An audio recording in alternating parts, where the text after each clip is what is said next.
You know, I love talking about Caitlin Clark on this show, and she participated in some kind of LPGA Pro-Am, drew monster crowds. There's pictures of just like everybody trying to get an autograph with Caitlin Clark. Amidst angry detractors, media frenzy, and a series of head injuries in a move few anticipated, Caitlin Clark has certainly been at the center of debate for the last few months. After delivering arguably the greatest rookie season by any WNBA player in history, Clark signed a headline-making deal with the LPGA, creating doubt about her WNBA future and igniting discussions on loyalty, celebrity, and ambition. On that note, the Caitlin Clark phenomenon is starting to take hold. She opted to step into the female golf world, where she's now hailed as the next major star. But how did she conquer 2 sports in only 8 months? And why do critics see her success as a betrayal of women's basketball? In this video, we will explore everything from Caitlin Clark's new agreement to the harsh reactions and all that surrounds her controversial journey. The LPGA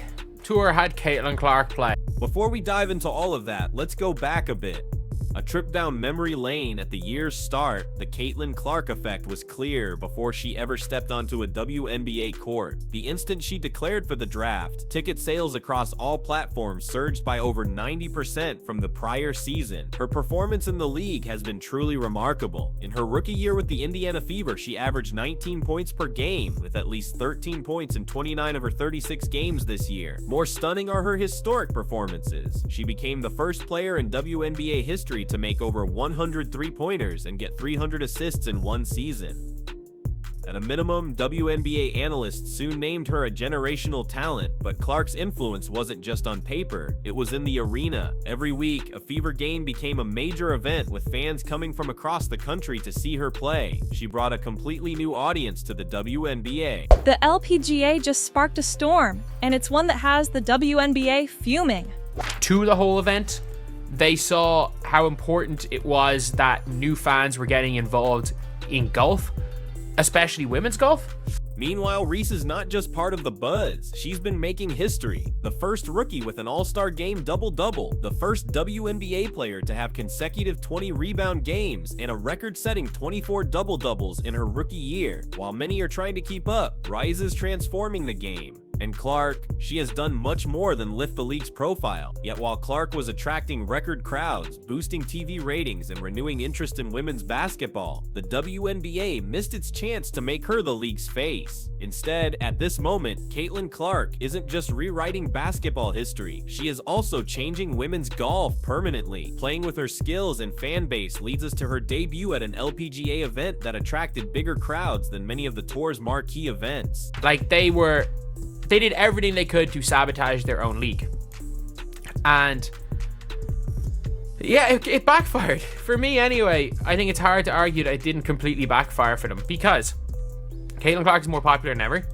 Caitlin Clark's golf debut just made me so upset with the WNBA and because the LPGA just did everything that the WNBA should have been doing this season. When the world #1 player Caitlin Clark showed up at Pelican Golf Club, it was obvious this was not just another golfer. The LPGA grabbed the chance to pair Clark with world #1 Nelly Korda, a move showcasing their marketing savvy. In a brilliant promotional stroke with Nelly Korda at the Pelican Golf Club's WNBA Pro-Am, Clark showed her power doesn't stop at hitting three-pointers. If you believed her court dominance stopped there, her stunning performance on the greens has now silenced many critics. The LPGA converted Clark's dual sport fame into a spotlight for both her and Korda, two generational talents meeting at one event. The excitement was palpable, and even the Golf Channel adjusted its schedule to broadcast her game live, a thing never seen for any Pro-Am. Meanwhile, Caitlin Clark commanded the spotlight in Florida, attracting huge crowds and showing again that her star quality reaches far beyond the basketball court.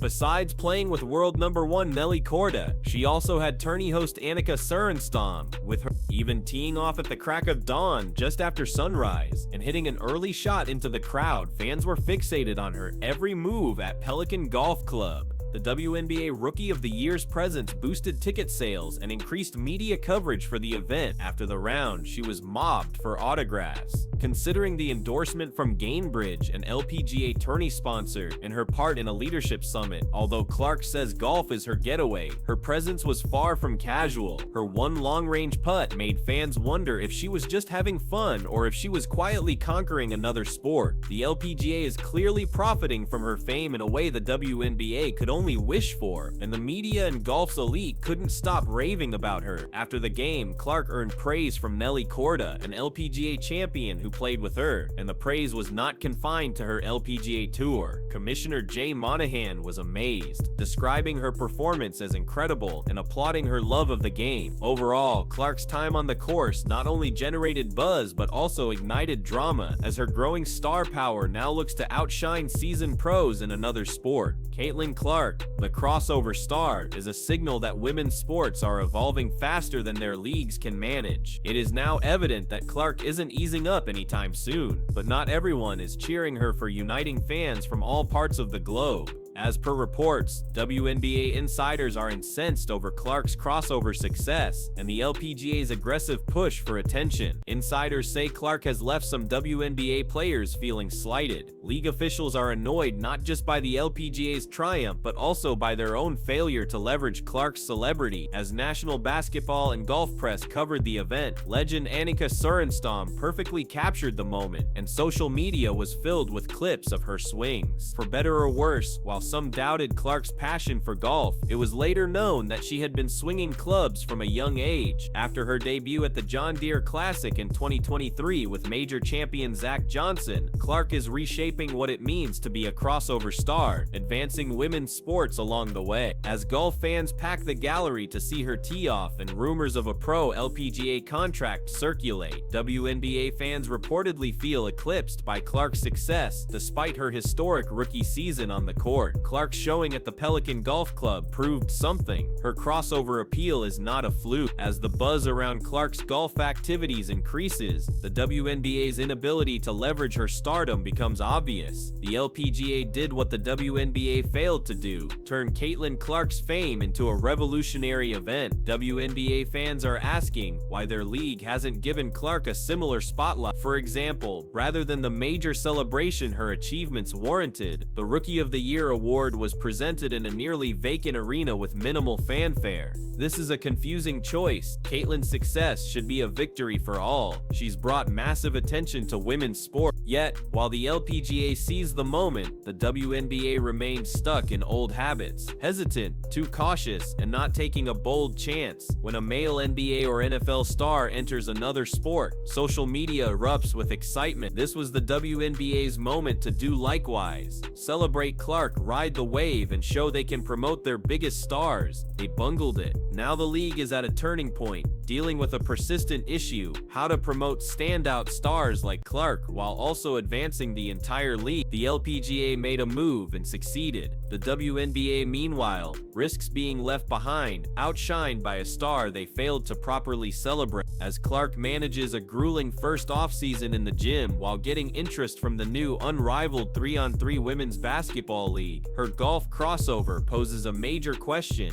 is Caitlin Clark revolutionizing women's sports, or is she slowly moving away from basketball? Share your thoughts with us in the comments section. Also, be sure to drop a like and please subscribe to our channel.